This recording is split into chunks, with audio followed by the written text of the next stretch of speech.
Bismillahirrahmanirrahim. Assalamualaikum warahmatullahi wabarakatuh.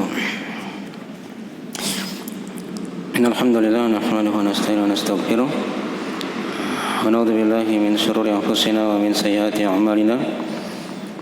May yahdihillahu fala mudilla lahu wa may yudlil fala hadiya lahu. Asyhadu an la ilaha illallah wahdahu la syarika lahu. Asyhadu anna Muhammadan abduhu wa rasuluh sallallahu alaihi wa alihi washabbihi wa man tabi'ahum bi ihsan ila yaumiddin, amma ba'd.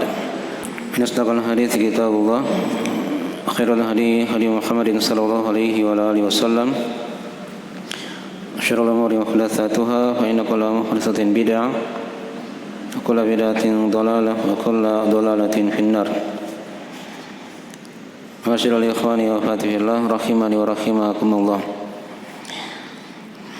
Pada malam hari ini kita akan lanjutkan dari pembahasan mengkaji kitab Sittatu Mawadhi' Minas Sirah, 6 pelajaran akidah dari sirah Nabi sallallahu alaihi wasallam, karya Syekh Muhammad bin Abdul Wahhab bin Sulaiman At-Tamimi An-Najri rahimahullahu taala. Pada malam ini kita akan lanjutkan dari sebagian pembahasan yang ada di tempat yang pertama dari sirah ini. Sudah kita jelaskan pada pembahasan sebelumnya dari kondisi keadaan kaum musyrikin di masa Nabi sallallahu alaihi wasallam pada awal kali beliau diutus. Syekh terangkan di situ ada beberapa keadaan dari kondisi mereka. Jadi mereka itu kan orang-orang musyrikin di masa dahulu, sudah dijelaskan ya. Mereka melakukan banyak keharaman, dari al-kabair, dosa-dosa besar. Nah, kemudian yang kedua dari kondisi mereka juga, mereka mengerjakan berbagai macam ibadah. Jadi bercampur antara dosa dan maksiat dan peribadahan kepada Allah. Sudah diterangkan ya, mereka itu punya ibadah-ibadah. Di kitab-kitab sebelumnya sudah kita bahas juga. Karena agama Nabi Ibrahim alaihissalam itu masih tersisa di masa jahiliyah, seperti ibadah haji, umrah, bersedekah, berbuat baik, menjamu tamu. Itu banyak ya dari amalan-amalan soleh. Tapi kan tidak ada manfaatnya ibadah itu kalau tidak dibarengi dengan tauhid. Nah, itu kondisi yang kedua ya. Kondisi yang ketiga, mereka anggap kesyirikan itu sebagai apa? Ibadah yang paling agung. Dan Syekh terangkan di situ bentuk kesyirikan mereka. Di kondisi yang keempat ya, yaitu mereka menjadikan antara mereka dengan Allah ada perantara. Tujuannya sudah diterangkan, untuk mencari kedekatan dan untuk mencari syafaat. Ini persis ya dari pembahasan di kitab Al-Qawaidul Arba'ah. Sudah dijelaskan ya oleh beliau juga pada kitab yang pertama. Dan dijelaskan dari sebagian ibadah mereka kepada selain Allah. Ada yang bergantung kepada berhala, bergantung kepada para malaikat, bergantung kepada orang-orang soleh. Kalau di kitab Al-Qawaidul Arba'ah sudah kita terangkan ya, banyak dari ibadah mereka. Ada yang beribadah kepada matahari dan bulan, kepada jin, kepada para malaikat, pepohonan, bebatuan, orang-orang soleh, para nabi. Itu sudah dibahas ya di kitab yang pertama. Jadi di sini Syekh tidak terlalu merinci lagi ya, karena dianggap sudah dipelajari di pembahasan sebelumnya.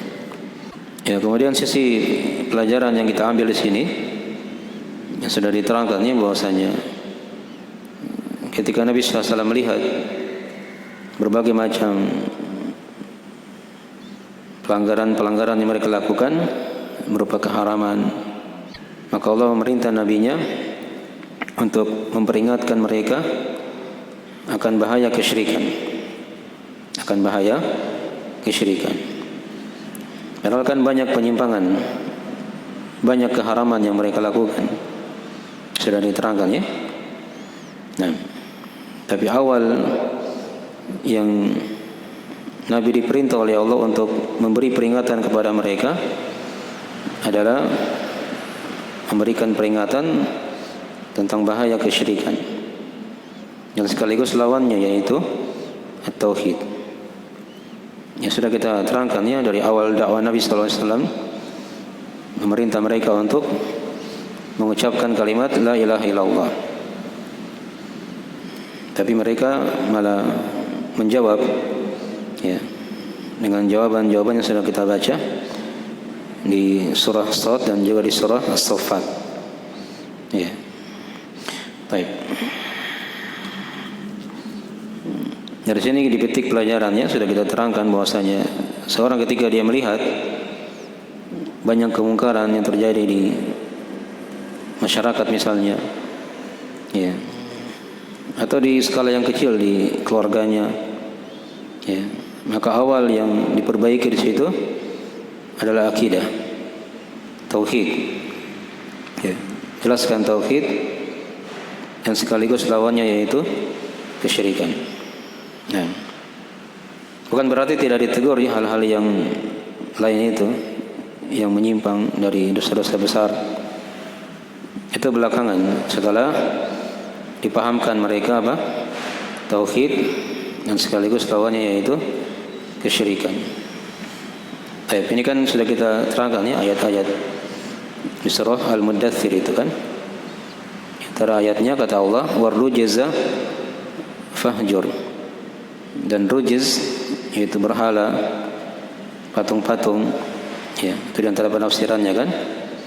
Maka jauhilah. Maksudnya Nabi SAW diperintah untuk memberi peringatan kepada orang-orang kafir Quraisy untuk meninggalkan berhala-berhala itu. Ya, jelas ya? Baik.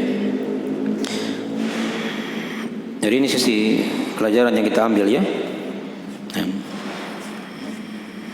Dari metode Nabi dalam memperbaiki manusia.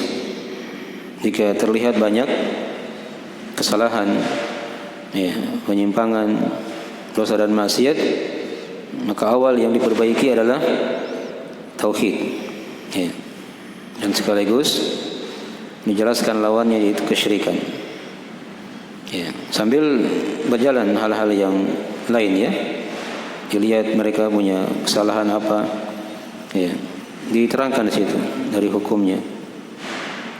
Tapi itu setelah dijelaskan apa itu tauhid dan apa itu kesyirikan. Baik, itu pelajaran yang kita ambil dari tempat yang pertama ini ya. Baik, berikut beliau terangkan di sini sisi yang lain lagi, ya, tentang pentingnya dan agungnya tauhid ini. Ya. Karena tauhid ini terus-menerus berjalan di kehidupan Nabi sallallahu alaihi wasallam. Bukan hanya di awal-awal kali beliau apa? Berdakwah. Jadi yang sudah diterangkan tadi itu kan itu kisah terjadi di awal kali beliau apa? Menyampaikan agama. Nah, ternyata tauhid ini terus berlanjut. Ya. Penjelasan tauhid dan peringatan akan kesyirikan ini itu terus berlanjut ya di kehidupan Nabi, berlanjut ya selama Nabi SAW tinggal di Mekah 13 tahun dan terus berjalan ya sampai beliau hijrah ke Madinah dan sampai di akhir hayatnya ya beliau senantiasa mengajari umat ya, akan pemurnian akidah ini dan sekaligus menjelaskan lawannya, yaitu bahaya kesyirikan. Baik. Lihat kata beliau berikutnya, lihat di diktatnya di halaman 6 ya.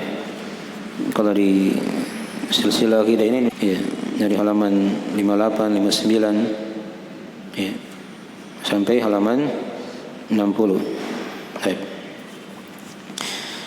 Nah, kata beliau rahimahullah taala, khususan idza arafta anna ma ba'daha a'zamu min as-salawatil khams wa lam tufrad illa fi lailatul Isra sanat 10 ba'da hisari Sy'ib wa mawdi Abi Talib wa ba'da hijratil Habasyah bisanatain. Kata beliau lebih khusus lagi, jika kamu mengetahui bahwasanya apa yang setelahnya itu lebih agung, lebih besar dari salat-salat yang 5, dan salat ini tidak diwajibkan kecuali pada malam Isra di tahun 10. Ya, maksudnya di tahun 10 kenabian ya. Nah, setelah pemboikotan di Sy'ib dan juga setelah kematian Abu Talib dan setelah hijrah ke Habasyah 2 tahun setelahnya ya. Maka kata beliau, jika engkau mengenal perkara-perkara yang banyak ini dan permusuhan yang mendalam ya, seluruh dari perkara itu menjelaskan tentang masalah ini, dan ini terjadi sebelum kewajiban salat ya. Maka kata beliau, aku berharap engkau telah memahami, mengenal masalah ini ya. Dipahami ini ya. Baik.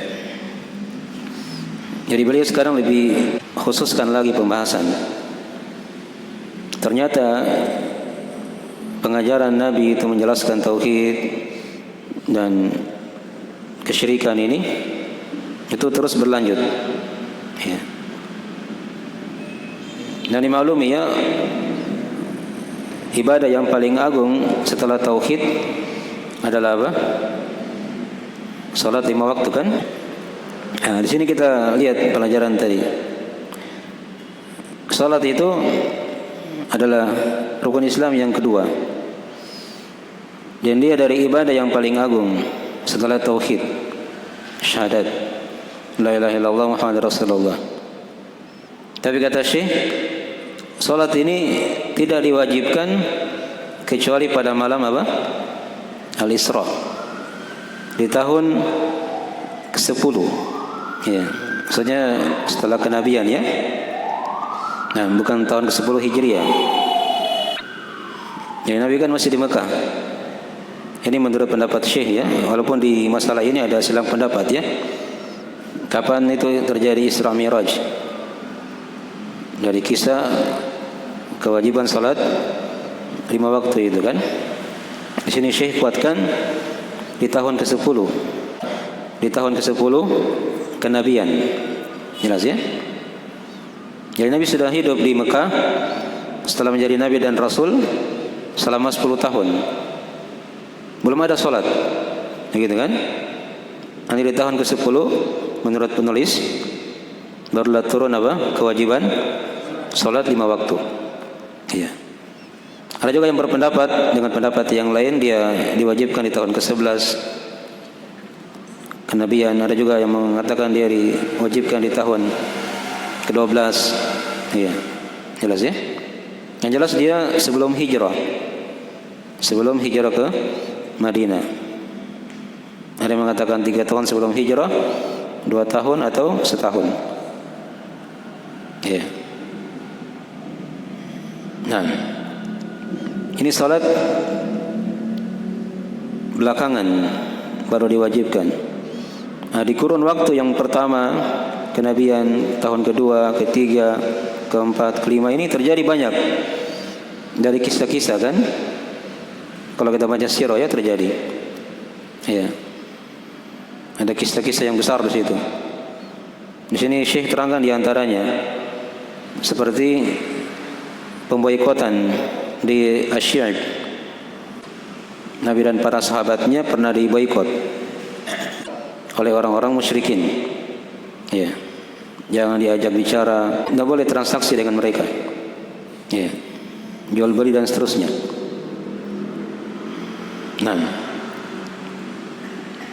Kemudian yang kedua ada kisah yang lain lagi, kematian Abu Thalib.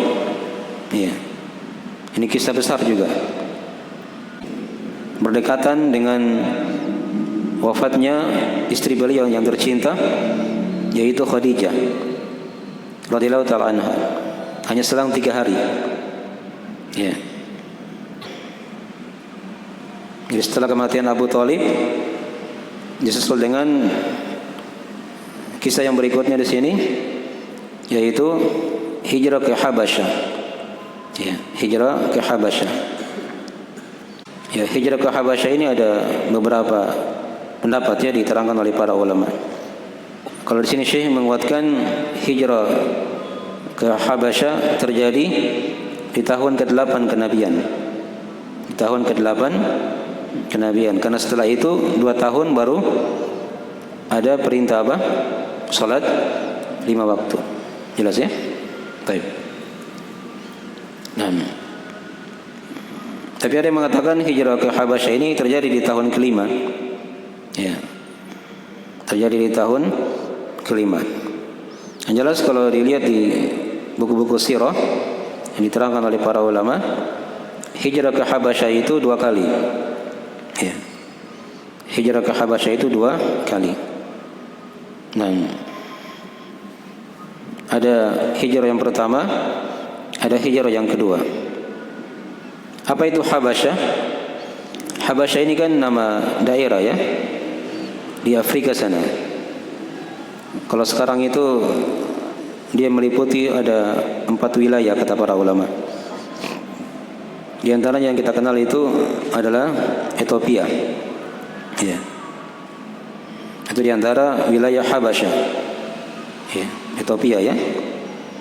Nah, di sana itu ada seorang raja yang adil. Tapi dia dari orang Nasara. Yang bernama siapa? Raja Najasyi. Ya. Nabi SAW mengizinkan para sahabat untuk hijrah ke negeri Habasyah itu.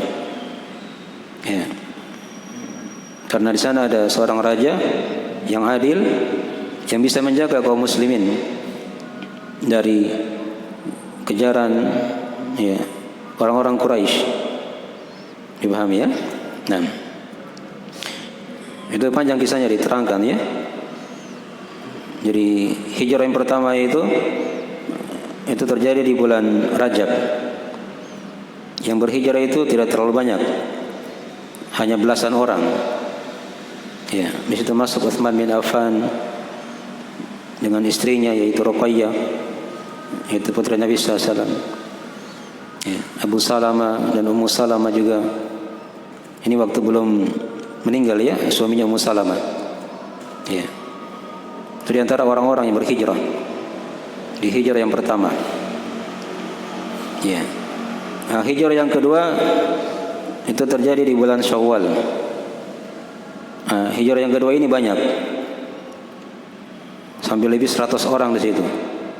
Ya, berhijrah. Dipahami ya?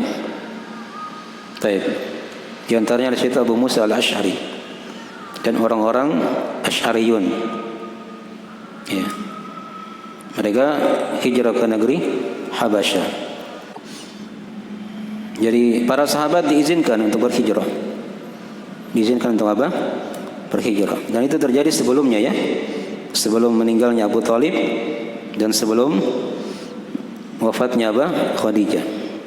Karena tadi sudah diterangkan Kalau penulis beliau berpendapat hijrah ke Habasyah itu terjadi di tahun ke-8 kenabian.